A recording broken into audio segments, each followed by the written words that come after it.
de atendimento e abastecimento na região da macrometrópole de São Paulo para a infraestrutura existente em 2008, no caso de uma sequência de seca como a dos anos 50. E a simulação mostrava claramente o esvaziamento dos reservatórios. Agora, qual é a diferença de uma simulação para uma situação real? É o modo como se enfrenta uma crise. Então, eu acho que é uma coisa importante notarmos, após mais de um ano passado, né, a capacidade de adaptação, não estou falando somente da SABESP, estou falando em geral, né, dos agentes, dos diversos operadores também municipais e outros, às circunstâncias, e acho que muito do que foi feito, em grande medida, até, podemos dizer, desenvolvimento técnico, tecnológico, particularmente essa condição de operação com redução de área de pressões, não havia sido feita antes, e hoje eu acho que é um patrimônio de conhecimento, de condições de operação. É claro que as preliminares dessa discussão são que essa crise é gravíssima, inédita na sua gravidade e está apenas na metade. Nós não sabemos como ela vai evoluir. Mas acho que podemos chamar atenção, né, para toda a reação que houve de enfrentamento dessa crise, um patrimônio que há hoje de conhecimento e condições de operação após mais de um ano do seu enfrentamento. Uma outra característica, um outro aspecto importante, né, são os reflexos que a crise teve e está tendo no consumo de água, no consumo urbano e no consumo das atividades econômicas. Uma clara redução de consumo, uma discussão em que medida essa redução vai se manter no longo prazo. Nessa semana o Gerson Kelman, que vai estar conosco mais tarde aqui, numa entrevista para a Folha de São Paulo, comentou que no setor elétrico, após a crise dos anos 90, né, houve uma grande redução de consumo e depois uma recomposição. Eu não sei, não é difícil fazer previsões, mas eu acho que a gente pode dizer que os efeitos vão ser de longo prazo e eles vão ter consequências. Já estão tendo consequências e vão ter consequências também ao longo de um tempo grande. O que a gente pode dizer da crise em si, do ponto de vista hidrológico?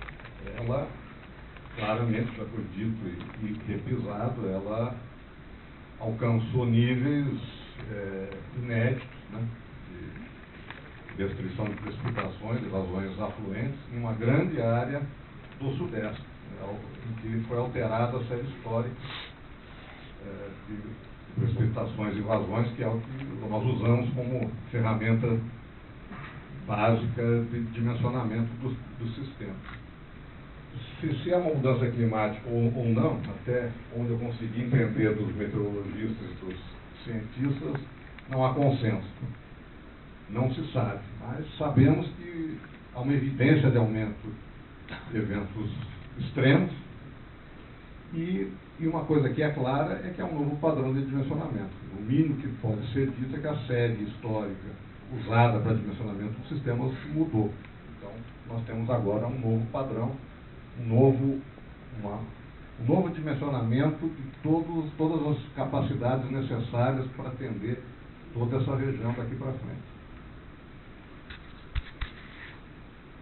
Aí é uma reflexão sobre o que isso muda em relação ao planejamento de recursos hídricos para abastecimento, ou seja, de disponibilidade de água bruta para abastecimento. Existem vários fatores aí que estão colocados que podem ser ditos que significam uma redução da demanda efetiva nos próximos anos de novas fontes. Primeiro, a redução de consumo, que, como eu falei, acho que vai se propagar por muitos anos, e é diferente dos pressupostos assumidos pela maioria maioria, pela totalidade dos planos até então existentes. Segundo ponto, nós podemos esperar que há naturalmente um incentivo econômico maior daqui para frente para a redução de perdas nos sistemas, à medida que a água está mais cara. Então nós podemos esperar uma maior eficiência na redução de perdas dos sistemas daqui para frente. Aumenta com a atratividade econômica de soluções como reuso e todas as formas de tratamento avançado para reuso. Da mesma forma, aumenta o estímulo econômico ao tratamento de esgotos, além de uma questão ambiental e social. Se a água está mais cara daqui para frente, eu estou adiantando uma afirmação que está colocada em seguida, mas acho que ela pode ser dita, à medida que nós precisamos de mais capacidade, a água está mais cara. Então, aumenta a atratividade econômica de se tratarem os esgotos, se protegerem os mananciais próximos ao centro de consumo, como é o caso da região metropolitana de São Paulo e outros. E o último item, eu acho que com toda a questão de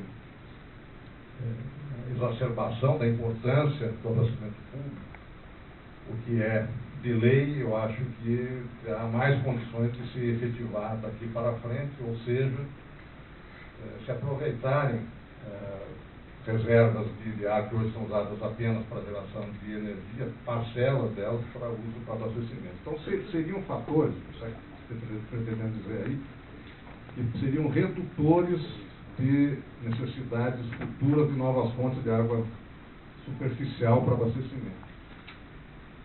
Isso é contrabalançado com exatamente o que eu estou tentando chamar a atenção, que se mudamos o paradigma de dimensionamento, significa que nós teremos que ter mais capacidade para uma mesma demanda. Ou seja, a mesma demanda que já havia, ela hoje, para que se mantenha o mesmo nível de risco tolerado no sistema, ela exige maior capacidade. Ou seja, temos que ter mais capacidade de reserva daqui para frente. Então, eu arrisco, a dizer que obviamente que é um chute, é uma avaliação mais qualitativa que outra coisa, que embora seja necessário refazer todo o planejamento à luz dos novos dados, nós podemos dizer que há um certo balanceamento de fatores que reduzem essa demanda efetiva e um fator objetivo de que nós precisamos de mais resiliência nos sistemas, mais capacidade de reserva. E a outra conclusão, já antecipei no slide anterior, com essa maior capacidade necessária, a água está mais cara. Isso é uma consequência direta da primeira conclusão. Você precisa de mais capacidade para a mesma água para atender uma determinada demanda. Nós temos um custo mais alto da água bruta a ser disponibilizada para os sistemas de abastecimento. Um outro aspecto importante, eu também já citei antes, a crise claramente exacerbou a questão dos conflitos de uso. Nós, que somos profissionais dessa área, aprendemos e tratamos desde a escola a questão dos diversos usos a serem compartilhados da água e os conflitos pelo uso, a necessidade da gestão integrada dos diversos usos. Muitas vezes isso, no nosso dia a dia, ao longo do tempo, isso fica um pouco encoberto, algumas dessas questões de conflito ficaram subjacentes, mas elas ficaram muito mais explicitadas.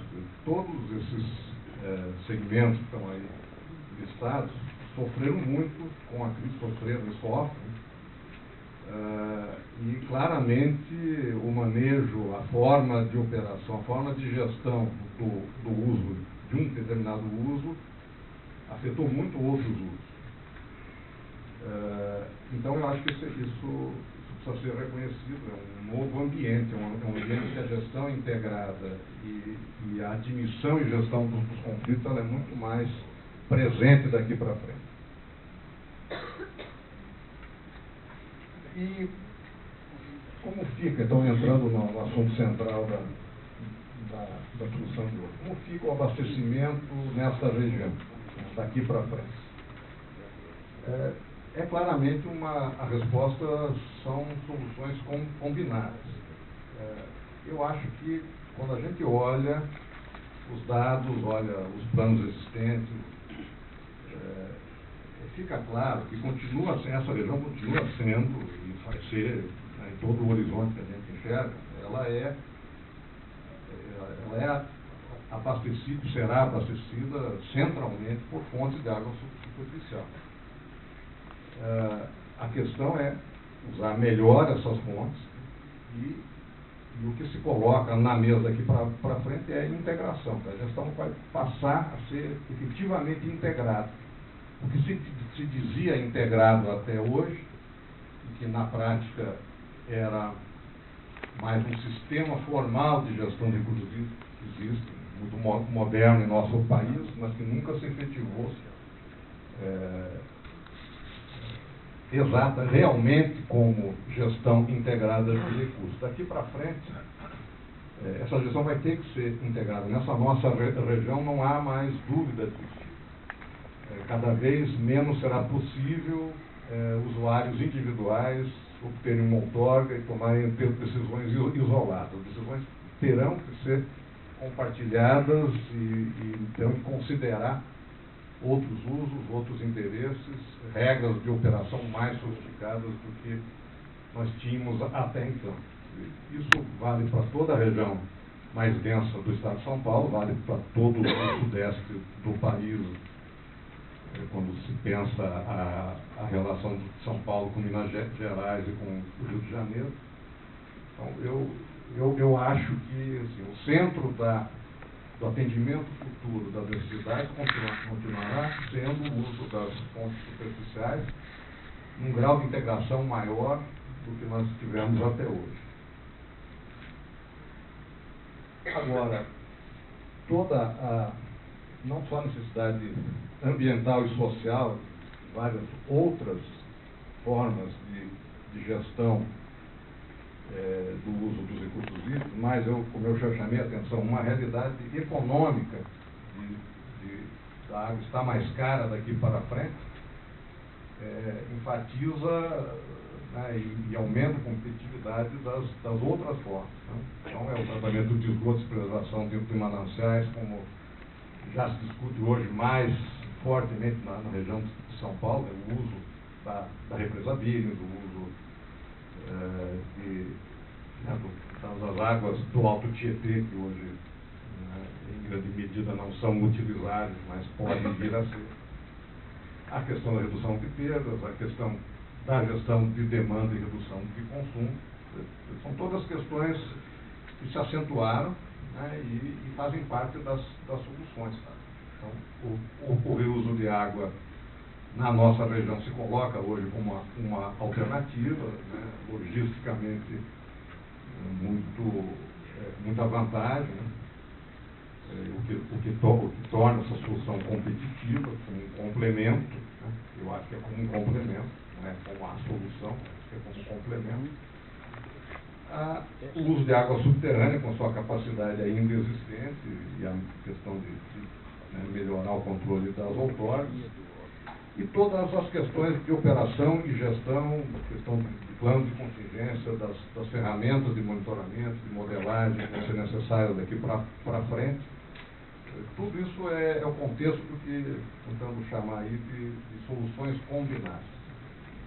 Tudo isso que está posto aí é competitivo numa combinação de soluções para a nossa região aqui, pelo menos para a região mais densa do estado, né, mais do interior mais afastado. Nós temos água subterrânea e água superficial basicamente como as fontes. E agora algumas questões mais diretamente de como essa crise afeta os sistemas de abastecimento de água e esgotamento sanitário. Aqui partindo então dessa reflexão que é dos usos e da gestão dos recursos hídricos como um todo, pensando mais agora na realidade da prestação de serviço de abastecimento de água e tratamento sanitário. A mesma questão que está sendo tratada repetitivamente, a gestão integrada, ela se coloca para os operadores, para a Sabesp, para as companhias de serviços municipais, para os operadores privados. Não havia, há alguns anos atrás, a cultura de participar do sistema de gestão integrado. Isso foi se desenvolvendo ao longo do tempo, mas hoje isso é uma demanda muito mais forte dentro dessas entidades. Elas vão ter que negociar. O abastecimento é uso prioritário, mas isso vem de uma negociação, vem de todo um ambiente de discussão que é a realidade para os próximos anos. E os dois pontos outros que estão aí é o problema que o setor tem hoje. Ele tem uma realidade de custos maiores, claramente, os custos são maiores daqui para frente, e com o novo perfil de consumo, ele tem uma queda de arrecadação. Essa queda de arrecadação não é somente pelo bônus, ou pelo momento da crise hoje, pela limitação de fornecimento, e em várias áreas o que eu disse hoje tem uma restrição de oferta. Quando não houver mais a restrição de oferta, eu acredito, como já disse antes, que esse perfil de consumo ele pode ter uma curva de retomada a longo prazo, mas ele mudou muito.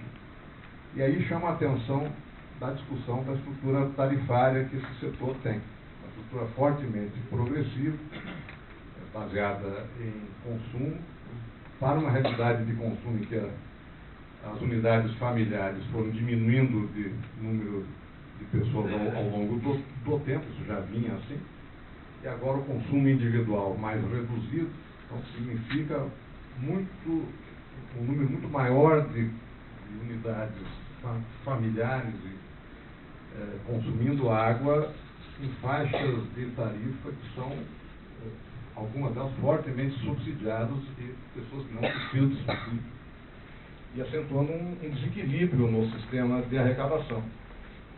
Então, eu acredito que a questão da estrutura tarifária dos prestadores de serviço, ela está em questão. Ela já estava antes, mas agora é uma discussão que tem que ser feita com relativa urgência, porque, do contrário, nós vamos viver tempos de dificuldade de financiamento da prestação de serviço. Aqui, continuando, assim, eu havia me referido, em grande medida, isso aqui era uma reflexão para o país, né? Não necessariamente tudo que se aplica exatamente assim no estado de São Paulo. Mas a primeira questão é uma questão que ela está sempre presente nas discussões dos especialistas, mas ela é pouco ressaltada. Nós temos uma prestação de serviço que hoje é remunerada por tarifa, mas que agrega serviços ou que não são recuperáveis pela tarifa, não são viáveis ou não são adequados para a recuperação por tarifa. Então, existem segmentos de baixa renda que precisam de tarifa social, existem os sistemas de pequeníssimo e pequeno porte que não são viáveis. Tem a questão de despoluição, de todo investimento em tratamento de esgoto que tem sido custeado por tarifa. No resto do mundo, majoritariamente recebe recursos fiscais. E agora isso é acentuado por mais uma demanda, que são as obras de segurança hídrica, que não necessariamente deveriam onerar as tarifas de prestação de serviço. Então, esse é um problema no Estado de São Paulo, um problema no Brasil. A questão regulatória, ela é heterogênea no país, né?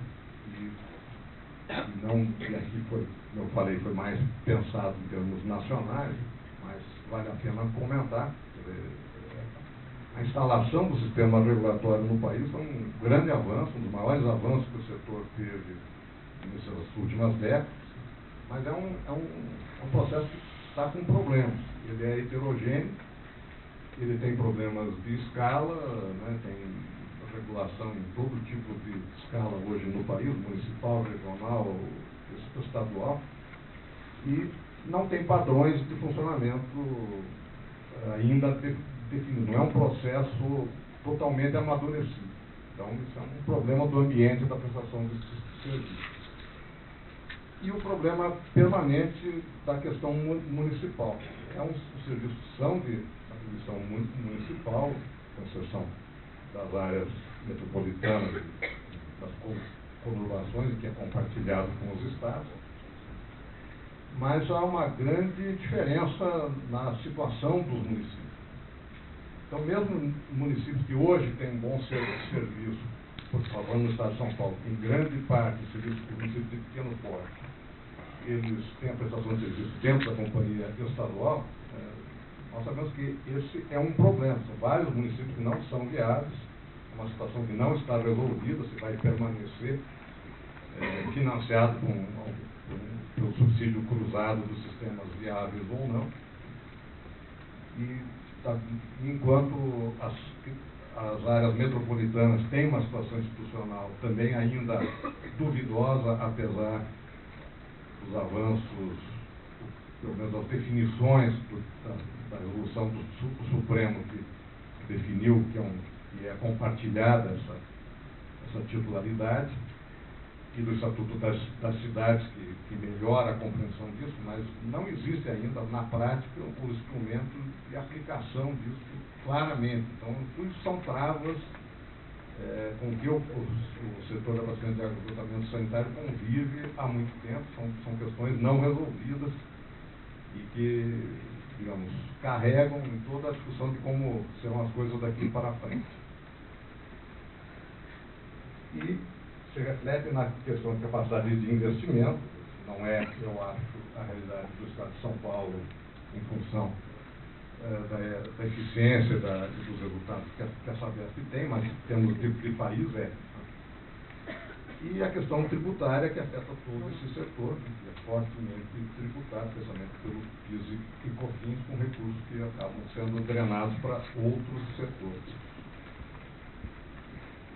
Bem, eu já estou indo para a conclusão. Eu quis voltar aí às questões institucionais, para não deixar de tratar das questões polêmicas que estão na mesa aí. A questão da renovação da outorga do Cantareira e as relações federativas com a União e com os estados vizinhos. Eu acho que por tudo que já foi dito, a questão da renovação da outorga do Cantareira está mais do que todas, né? Ela é o coração da discussão da gestão integrada de recursos, ela só se resolve esse ano, né? Uma discussão muito ponderada de todos os interesses, mas se nós olharmos mais uma vez os números, os planos existentes, os projetos em andamento, as curvas históricas de vazões afluentes, de depressionamento dos reservatórios, eu acho que dá para se afirmar que há como atender os interesses da população de Minas Gerais, que contribui para essa bacia, a população do Rio de Janeiro, do Vale do Paraíba, da região metropolitana de São Paulo e por PCJ. Não há por que essa discussão ser tratada num ambiente de extremismo. Acho que é uma pura questão de bom senso e melhorar as regras de operação para que não se permita cair novamente em situações de estresse que poderiam ser evitadas se houvesse uma regra mais sofisticada e, evidentemente, mais capacidade. Não necessariamente, isso não esgota a necessidade de mais capacidade. Então, é necessário aumentar a capacidade de reservação na área do PCJ. Essa área sofre nas crises por falta de capacidade de regularização de vazão. Então, o que se avançou nos últimos anos aí, com a proposta das duas barragens de pedreiras e duas pontes no sistema adutor associado, esse sistema permitirá ser implantado, abastecer, viabilizar abastecimento em termos de água bruta para aquela região por um horizonte muito largo. Então não há por que se pensar que essa região tenha que viver situação de restrição de disponibilidade. Da mesma forma,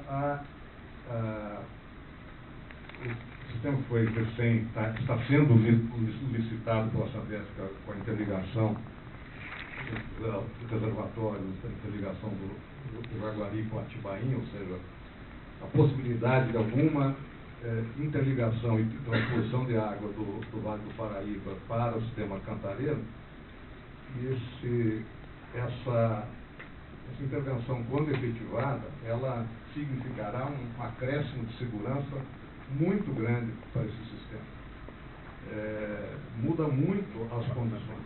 Pode não ser um número significativo em termos de vazão regularizado, perto dos 30 e tantos metros cúbicos por segundo, que se chama produz, mas ela permitirá no futuro regras muito mais segurança para todas as regiões envolvidas. E